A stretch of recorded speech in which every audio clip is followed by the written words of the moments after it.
Center for Natural Resources and Environmental Management, is at 919 a garbage law. Fellow Ghanaians, please I crave your indulgence and patience to listen to me to clarify the statement about at 919, the Petroleum Exploration and Production Law 2016 passed under certificate of urgency almost midnight of 4th August 2016 as garbage, which I wrongly attributed to Harvard University professors at an event organized by Center for Social Justice at the Ghana Law School on the 28th August 2024. Mr. Tsatsu Tsikata got agitated about the use of the word garbage and exploded at me in his response. We belong to the same clan, and therefore he can never intimidate and frighten me with his legal background. The fact that he started his law education far back in October 1966 and has since been practicing up to date does not make him master of no all. I have never questioned and doubted his legal acumen and prowess. To be blunt, honest, and truthful, I am not in the least impressed with his delivery on the action oil industry, except those who clapped for him when he was exploding at me because they have taken in and believe in what he said as the total truth. My sympathy and pity to them. On 12 January 2017, an international Ghana Oil Conference was organized at the Labadi Beach Hotel by Lada Institute, Open Society Foundation, and IBIS Education for Development with the Harvard and Texas University's energy professors and some PhD students in attendance. Professor Raymond Atubuga delivered the keynote address on the new petroleum exploration and production law and concluded by saying, the new law is garbage, which the Harvard and Texas energy professors supported. Declaring the law garbage was not directly coming from them, but from Professor Raymond Atubuga of the Ghana Law School. Earlier on in 2016, Professor Raymond Atubuga wrote and published an article in the Daily Graphic of 27 July 2016 titled Do Not Pass the Petroleum Exploration and Production Bill. He appealed to Parliament not to pass the bill into law, which fell on deaf ears. Mr. Tsatsu Tsikata came after Professor Raymond Atubuga's presentation, took his turn briefly, and criticized some aspect of Act 919, which capped Ghana's sovereignty and ownership rights over the oil and gas resources. Mr. Tsatsu Tsikata's criticism was a confirmation that Act 919 was not in the interest of Ghana. Therefore, Professor Raymond Atubuga was right declaring it as garbage. Mr. Tsatsu Tsikata also told the participants that Kenyans once asked him about what the hybrid system was, and he told them to concentrate on their production sharing agreement and acceptance of the superiority of PSA over the hybrid system. Mr. Tsatsu Tsikata's explosive responses to my comments contain intellectual deceit and falsehood, referring to physical regime as mere labels that the contents of contracts should rather be our concerned. I am surprised Mr. Tsatsu Tsikata, who is touted as a legal luminary, does not know that fiscal regimes backed by law determine the contents of petroleum contracts and what accrues as government take to a host country. The U.S. Government Accountability Office defines government take as the total percent of revenue taken from production, regardless of whether it is a tax, a royalty, a bonus, or some other method of taking revenue. The U.S. sets the minimum government take in the oil and gas industry at 42%, and it can rise above 60% under any form of contract. Ghana is currently earning under 21% of total revenue generated from the three production fields under the hybrid system, garbage law at 919. Countries on the continent of Africa who have adopted PSC earn between 44% to 85% of total production revenue. Before production started on 10th December 2010, workshops were held across the 10 regional capitals to solicit views from Ghanaians as to how the first 5 billion from the Jubilee fields from the first 5 years would be spent. Surprisingly, Ghana did not earn the $5 billion after 10 years of production at the Jubilee fields, despite the fact that Jubilee fields generated $23.304 billion within the 10 years period.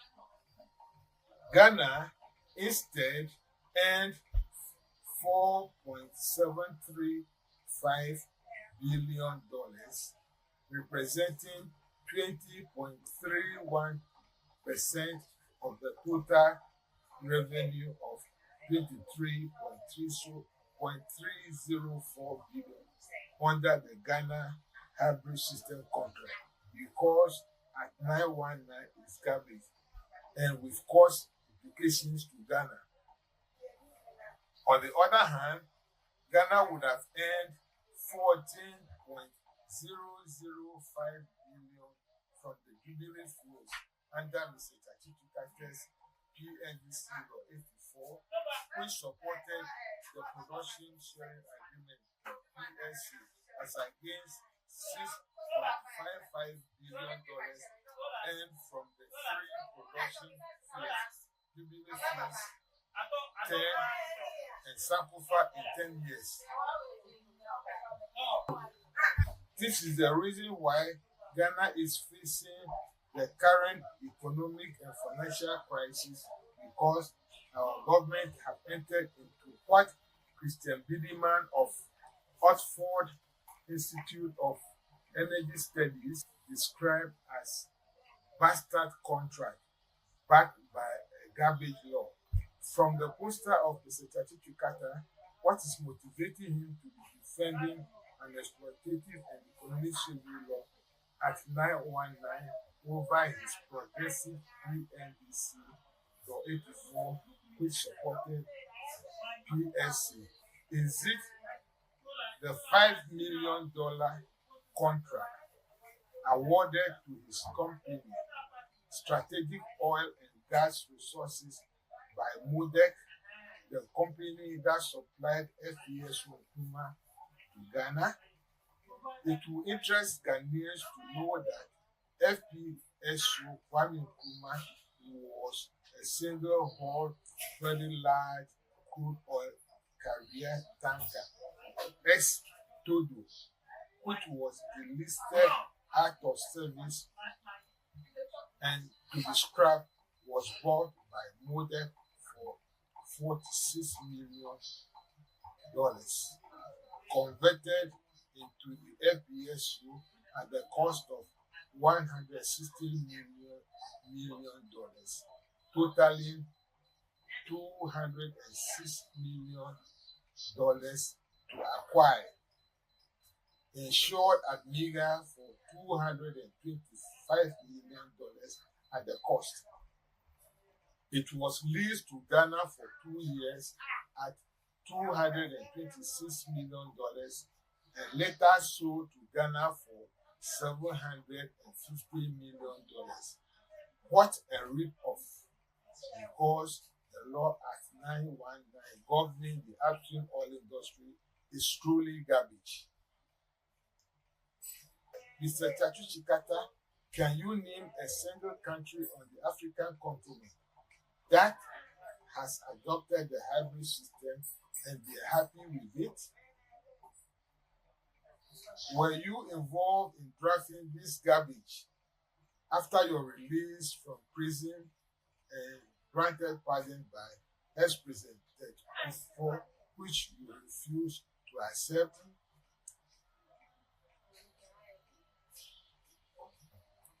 Mr. Tsatsu Tsikata, because the Act 919 is truly garbage, the Ghana Revenue Authority is finding it difficult to collect over $3 billion the Jubilee Fuels partners have evaded in their 10 years of operation. Mr. Tsatsu Tsikata, you illuminated in your speech the plethora of difficulties the upstream industry is facing.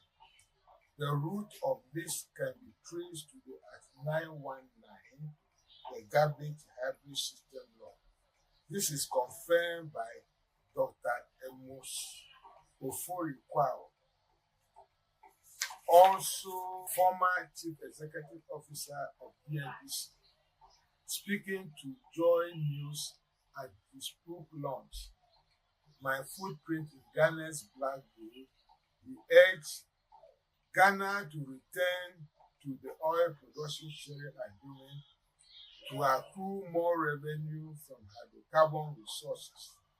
According to him, the country's current contractual agreement for petroleum exploration is a bane to the development of the sector and the economy at large. This is a complete indictment of Act 919, not fit for purpose. And yet some NGOs, CSOs, and individuals are defending it. The new colonialism collaborators. I urge and appeal to Dr. Sudi Tete, Chair of Council for the Center for Social Justice, to organize the public debate between Mr. Tsatsu Tsikata and Professor Robert Tubuga, who actually declared Act 919 as garbage, to which the Harvard and Texas professors supported. Professor Atubuga will be the best person to tell Ghanaians why he declared Act 919 garbage. I'm also prepared to use my knowledge in petroleum revenue management, accounting, and profit taxation to prove to Mr. Tsatsu Tsikata that Act 919 is truly and actually garbage. Ghana would have earned well over $72.156 billion from crude oil alone without participating in the project. That is, not contributing to it. By the end of the production life of the Jubilee fields in 2036, as against the 19 billion and the 20 billion projected by the World Bank and IMF respectively under the royalty hybrid system. Ghana is on the verge of losing over 50 billion at the end of the production life of the Jubilee fields alone, which hold close to 3 billion barrels of oil valued at 180 billion at long-term base price of $60 per barrel because at 919 is garbage. Ghanaians are being robbed by the foreign oil companies, FOCs, aided by politicians of the two major political divides and the elite technocrats in charge of the upstream oil industry. Mr. Kofi Wayo, some years ago, was hopping from one media house to another across the country and told Ghanaians we were not going to derive anything meaningful from the bad contracts our government was entering into. A former British diplomat to Ghana, Mr. Craig, also raised serious observations about the type of contract Ghana was entering into. Mr. Tsatsu Tsikata, you kept mute and never made any comments about the concerns raised by Mr. Kofi Wayo and the former British diplomat about the contracts not in favor of Ghanaians. To conclude, before Ghana can rise from the ashes, the level of intellectual and political deceit to enforce rules from both sides of the major political divide and think tanks, CSOs, and NGOs must cease and the truth be told. The coalition of NGOs and CSOs in the extractive industry are rather protecting the interests of the foreign companies against the interests of Ghana. Finally, I wish to use this platform to tell Mr. Dramani Mahama and Dr. Baumia that they are resetting Ghana or rebranding Ghana agenda are just political slogans or congested to me. Ghana's economy can only be reformed if only Ghana can be bold enough to redesign our laws governing our economic policies to conform with the contents of the following UN charters, which Ghana has been a signatory to all these years. They are 1. The 1962 General Assembly Resolution and Permanent Sovereignty over Natural Resources, GRA 1803. 2. Charter of Economic Rights and Duties of State, GA Resolution 3281 of 1974. Unfortunately, our elite technocrats and legal experts who are in charge of our economic policies are completely ignorant about the existence of the above UN charters. Ghana will rise to fame but will crash like ancient Ghana. Fellow Ghanaians, please search and read words of admonition to Ghanaians on Ghana Web for full details of the above quotation. Fellow Ghanaians, thank you for listening. By Solomon.